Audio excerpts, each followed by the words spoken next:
Well, Arne, like for so much of this season, you had to fight, you had to scrap, and again, like for so much of the season, you found a way. Yeah. And again, we created a lot of chances. Maybe this time even more than normally. And normally we're a bit better if we create chances that we score goals. But today it took us a long time. And of course, great moment for Trent. After working so hard to come back, being able to be with the squad and then come in and make the goal that makes a lot of difference is very special for him. At the start of the game, I think Salah hit both posts in the third minute. Did you go from thinking, it's kind of a matter of time till we score, to as the game wears on, is it going to happen today? No, I never felt it's not going to happen today because we kept creating chances. But you do know that if you play against a team that's almost relegated or very close to relegation, that it helps if you can kill the momentum immediately by scoring a goal.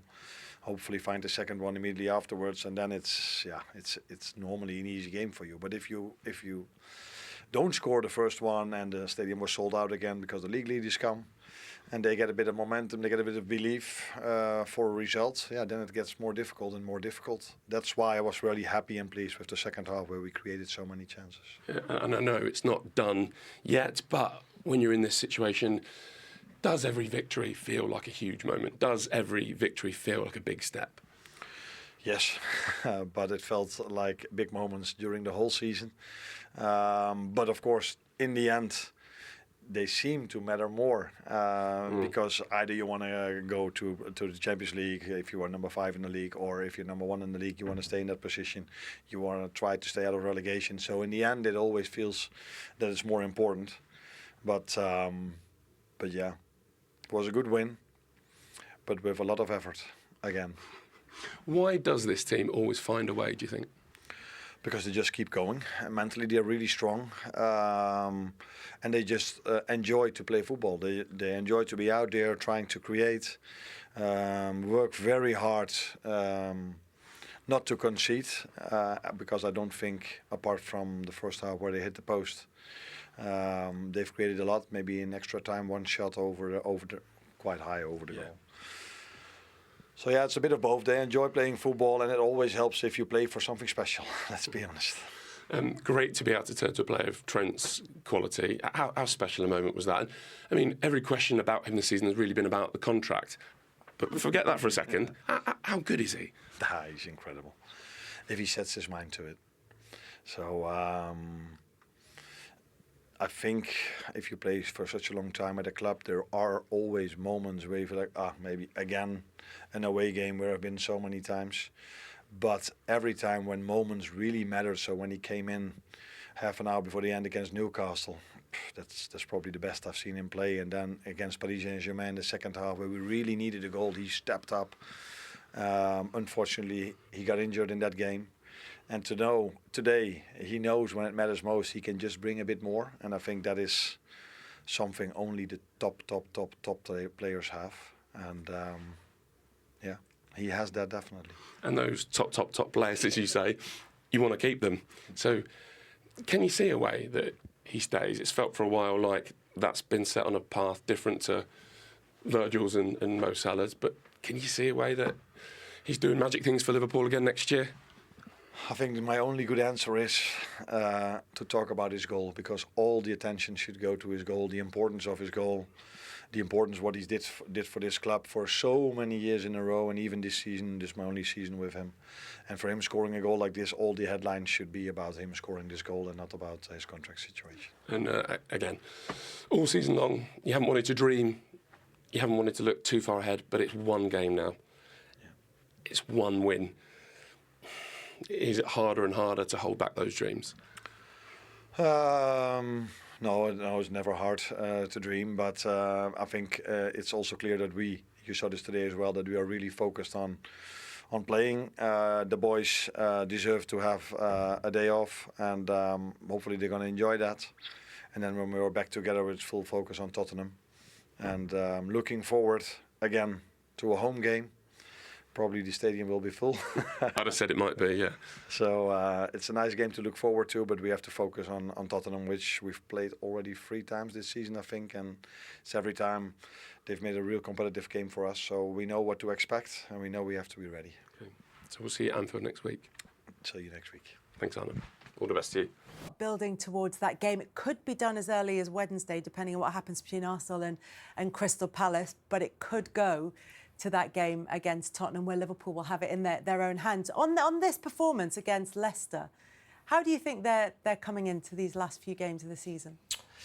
I think they were in better form in the winter months, and none better than possibly the 2 performances against Tottenham this season. When you think of the league game, or certainly the game at Anfield in the Carabao Cup second leg, Liverpool were fantastic. They were excellent in the league game there.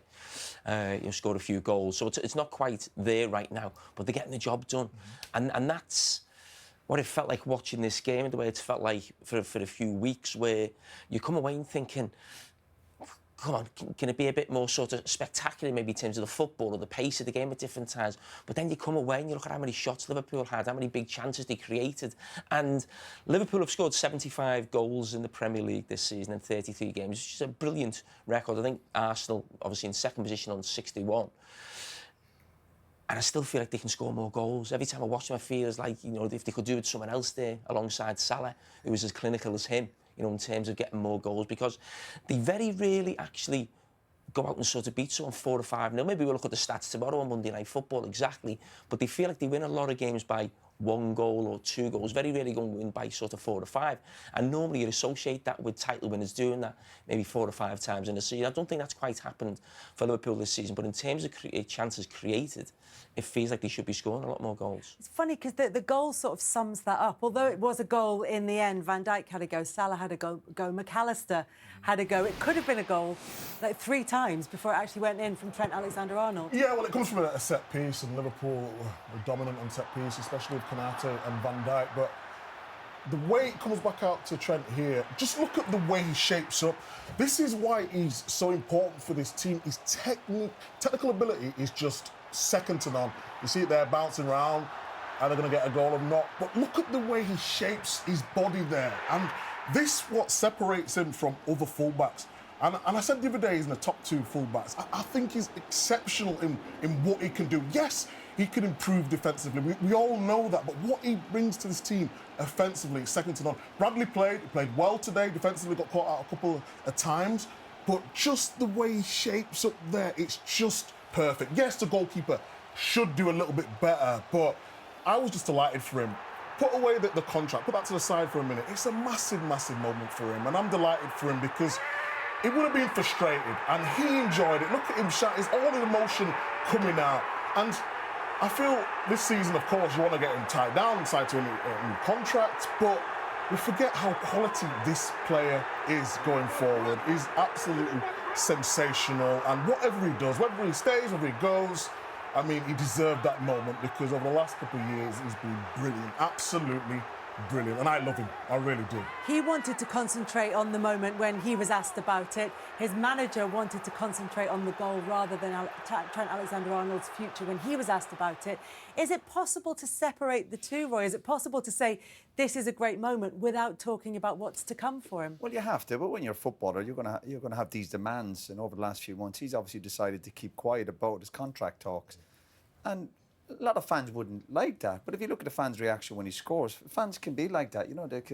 They'll be disappointed with you. But when you turn up and you perform like he has done and scores an important moment, then it's all forgotten about. There'll still be Liverpool fans up and down the country, all over the world, frustrated with Trent a little bit. But you can't begrudge the guy what he's done on the football pitch. The brilliant player he's been for Liverpool. Is it 350 odd games or whatever?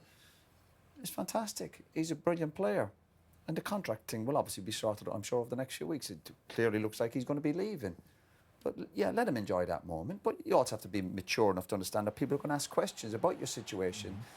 He's dealt with it by not commenting on it. And you have to respect that. You mightn't have to like it, but you look at the Liverpool fans' faces there. What if he leaves the next few months? Yeah, a lot of them will be going, they'll be frustrated with him. But they're not frustrated with him today, because that's the modern football fan. The bottom line, he's gone out there and he's done the business. We felt when he came on today, all of us were saying he'd probably scored a winning goal. And that's what he's done. And as poor as Liverpool, I suppose, has been in the last week or two, They've created loads of chances. 2 of the defenders have stepped up. They've forced goals or winning goals from set pieces. That's a good sign. You know, I've always said they have a good knack of winning football matches, even when they're maybe not at their best, but they're still creating loads of chances. They gave up 1 or 2 chances against a poor Leicester team. Leicester obviously not good enough to punish them, but they've won the game. Pretty sure they got the job done next week. It may already be. You as players can look in the mirror after the performance you've given today. Listen, I think for the first part of your question, yeah, it's felt like listen, we've not been good enough all year. We haven't. We look at today, and I thought we played quite well today. I thought we moved the ball well. I thought we nullified Liverpool. Listen, Liverpool are a world-class side, but we look back on the season and it's not been anywhere near good enough from our point of view, from a club's point of view. But we've got to look at ourselves as players in the mirror, and we have to now.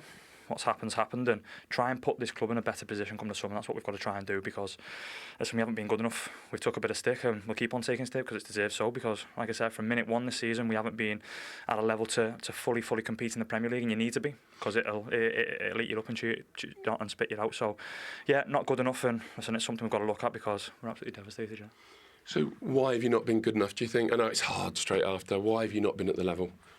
I don't know. Listen, I can sit here and probably speak to you about it all day because I'm annoyed as anyone. I'll be honest. It's something that I've got all kinds of questions, but I'm a person and we're a team, and we have to be a team who look in the mirror. We have to be a team who look at ourselves and go, have we done enough this year in the Premier League? The answer is no. It's as simple as that. I think everyone as part of the club will say the same thing, and I think us as a club haven't done enough. It's simple as that. So we've got to now, what we've got left, 5 games I think it is, or whatever it is, we've got to try and put this club in the as best position it can, because that's the most important thing at the end of the day. Lads can't be looking at themselves, and you put this club in the best position as you can to have a good summer, to give yourself a chance to get back out of the league next year. So how do you do that? How do you use these last few games to put the club in a slightly better position for what follows? How do you do that? Performances, wins. We've got to win at some point. We have to win a game of football. It's as simple as that. We have not won enough game of football. That's why we're in the situation we're in. And like I said, it's putting the club first. It's putting the people at this football club first, because us as a team haven't been good enough. There are a whole host of factors why we haven't been good enough, but we haven't. So we've got to look at ourselves. So how we can do that is by playing well. I hate the thought as well of you get relegated and you start playing. You start playing with freedom. That should never be the case. You play with freedom all season. But that's what we've got to do now. It's as simple as that. We've got to get a win. And like I said, it's 5 games to try and put this club in a position that it can go again in the summer. Yeah, I think of you throughout your career as almost the ultimate team man, as a real leader. We've seen that, with England, with Wolves, here at Leicester. Have those sort of qualities, I'm not just talking about you, throughout the group, have they been there in this Leicester team? Because what I'm asking is, quality is one thing, effort, unity, those sorts of things, leadership. You can bridge the gap on those things. Have you managed to do that? Yeah, listen, we've tried our best with that. Listen, I'm somebody who will give that a million times a day. I'll always do that. It's something I'll do. We've got leaders within the dressing room. Listen, we've got Leicester's greatest ever player in there. So we have leaders within the dressing room. But I'll be honest, I think people look at us when we're not winning games and go, oh, they're rubbish, they're not doing enough, they're not doing this. And we're not doing enough. But at the same time, it takes a hit on you when you're losing a lot of games. And I think you could see it with lads. I think you could see a frailty about us in the last few weeks. I think we've all seen that. We've felt it on the pitch. And no matter how much we stand there and say, you don't want to be like that, you've got to be strong enough to get through it. We weren't strong enough to get through it, and that's where we've got to look at ourselves. So for me, it's majorly disappointing, and I'm devastated. I've been devastated for weeks when the points have been getting further away, and Wolves and West Ham have been winning and different things. It's been devastating for myself. So I'll go home. I'll take it on the chin, and we have to take it on the chin because, like I said, the most important thing is the club and putting us in a better place for the summer. Is that the other point to make? That is the quality gap between the Championship and the Premier League just bigger than ever now? I don't agree with it. I could speak to you about this all day. I think it's about how clubs prepare to come into the Premier League. The gap is massive, of course. It is. We're talking about the best league in the world, but I think it's about how clubs prepare, and did we prepare right? Did we set ourselves up right to... What do you mean by that, Connor? In terms of transfers, or...? No, not in terms of transfer. We signed some fantastic players in the summer. No, nothing about that. I mean in terms of the way we played last season in the Championship. I think to prepare for the Premier League, you need 9 months foundation, and obviously lost the previous manager before, and then we go in trying to get 6 weeks preparation. Listen, I could talk to you about it all day. We haven't been good enough. It's as simple as that. We look at ourselves, we speak about it, we look at it, and we take it on the chin, and we've got to try and finish the season as strong as we can. Thank you. Top man, thank you. Cheers. Only Norwich with 6 have more. Conor Cody talked about the difficulty in going week to week, losing game after game, and that run going on. And he talked about the toll that can take. Yeah, it does. When you consider, obviously, generally, when you get promoted from the Championship, you're winning most weeks, and then it's almost the opposite when you get in the Premiership. And it's difficult. You're going in every Monday after another defeat. It affects everyone at the club, and it drags you dragged you down, just like he's been saying there. He seems like a pretty decent pro. I haven't said that when the previous manager left. Cooper, obviously, Cody was interviewed and he said, we probably needed a new voice. The previous manager had only been there 3 months. So, yeah, they do have to look in the mirror. You do have to look at yourself. But they've lacked quality. And if you're, 7, 8 games now without a goal, you're constantly under pressure. There was a good effort from today. But it's too little too late. It was just a matter of time when Liverpool were going to win the game and score. But, yeah, it's a big few months now coming up for Leicester, what to do with the recruitment, which players they hold on to, what's going to happen with the manager. But they've bounced back before. You know, Leicester's a good football club. It's got a good history over the last few years in terms of winning the league and the FA Cup and brilliant training ground. And I've obviously had the setbacks with the owner here, obviously losing his life. They've had the real roller coaster ups and downs, and this is another disappointment for them. But they can bounce back. It's just keeping the heads, keeping a strong group of players who are decent pros to look to bounce back. We've seen other teams go down, but the key is if they do come back up, trying to get a foothold in the Premiership. You look at the league table there, the points total, the goals for, the goals against, it's not great. Yeah, when I got relegated with Villa, and I just listening to his interview there, and he basically wants to tell us more. And when you go into training and you're working so hard, but ultimately it just comes down to quality.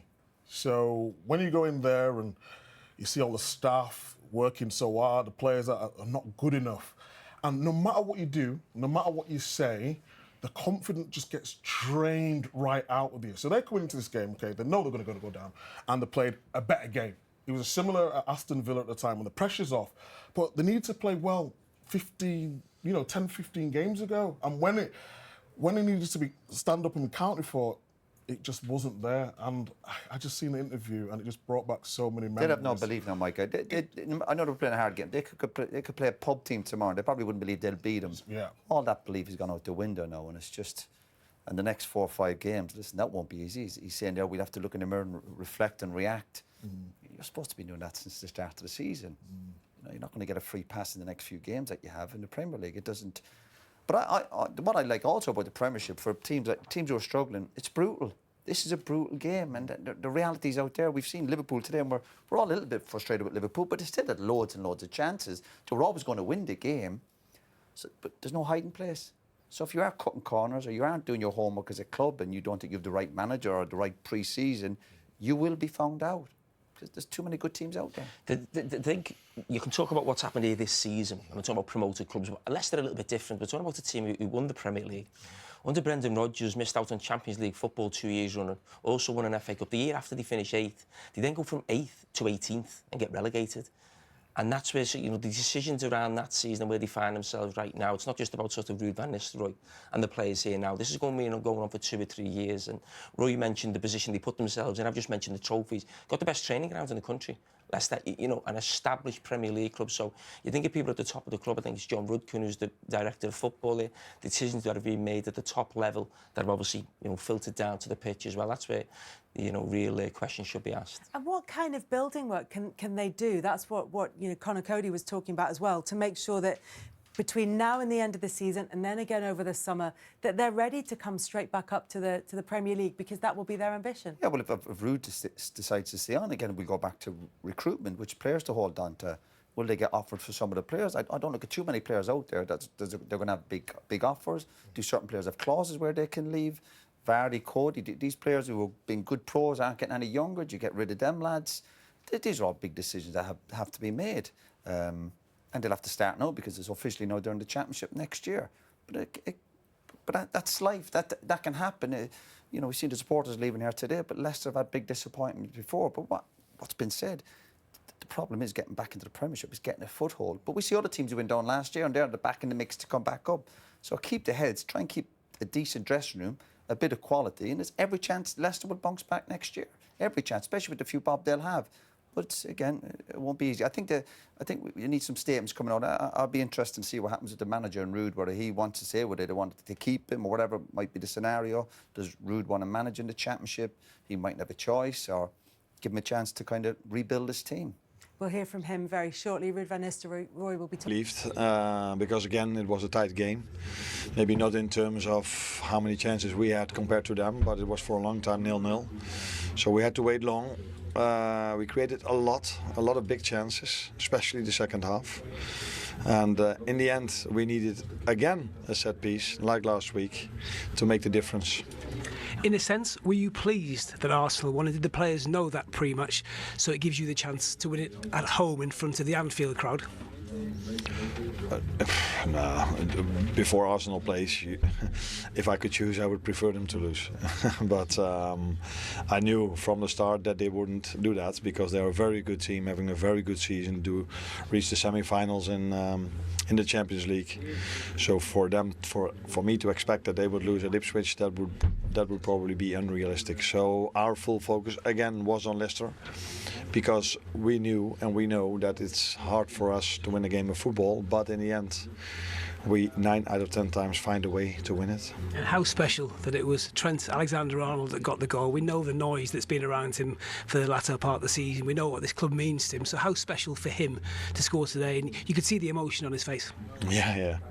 Also in his reaction, I think, a stupid yellow card. But of course he was very happy. The whole team, everyone that loves Liverpool was really happy, and I'm happy for him because he worked so hard to be back to help the team whenever the team needed him. And he was only 2 days in training sessions. They've told me maybe 15 minutes, but in the end I think he had to play more than 20 because of the 7 minutes that were added on. 7 minutes added on. Really pleased for him that he scores this goal after all the work he's put in the last 5.5 weeks. And you don't want Palace to spoil the fun. You want it to win it yourselves next week now, don't you? I want to win. I want to win the league, and that's where it's all about. Thanks, Arne. Yeah, you won it, Arne. Relax. Just where? That's the question. He does not care where it's won. No, just get it done. Yeah. Yeah. Let's go to Ipswich, where Arsenal were